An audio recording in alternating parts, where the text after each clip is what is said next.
বন্ধু বান্ধৱীসকল ইয়াত 5 লিটাৰ গাখীৰ পগাই থোৱা আছিলে দেই।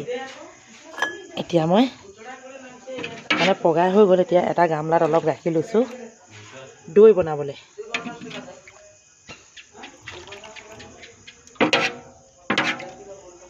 একে ৰাতিতে দৈ হ'ব। কেনেকৈ হ'ব আপোনালোকে চাই থাকক। বাছ ল'লোঁ, এই বাতিটো ইয়াতে থৈ দিলোঁ। এতিয়া ইয়াত কি দিম চাই থাকক। এইফালে আমাৰ বহুত কেঁচা জলকীয়া আনি থোৱা আছে, তাৰে ঠাৰি কেইটামান লৈ ল'লোঁ।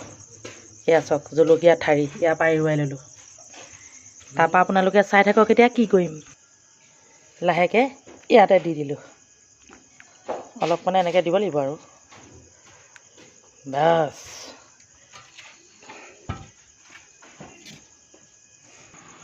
এতিয়া মই এই টেবুলখনতে চৰিয়াটো থৈ দিছোঁ।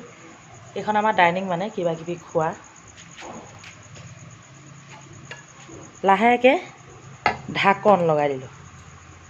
এইটো এতিয়া মই কাইলৈ ৰাতিপুৱা চাম। সুন্দৰ দৈ হৈ থাকিব।